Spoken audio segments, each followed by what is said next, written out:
Hemp have three favorable growing conditions. Sufficient sunlight. Sunlight have positive effects on hemp fiber growth, dry matter, and seed yield. Second, sufficient moisture in soil is needed.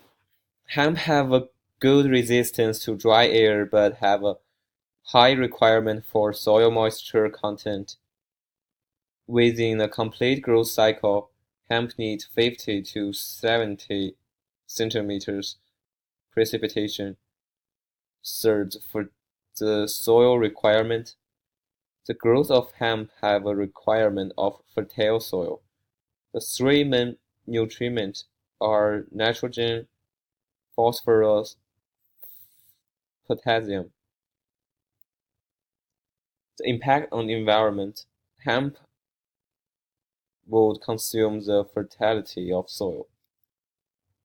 Here is an example.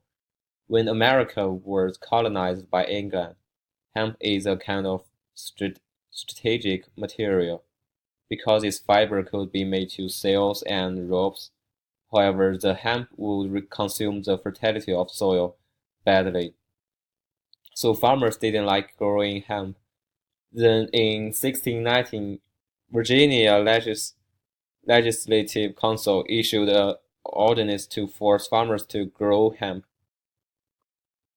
So where did hemp arise originally? Hemp originally arose in Sikkim, Bhutan, India, China, and some area around Himalaya. Then why did hemp originally arise around the area of Himalaya? Here are two reasons.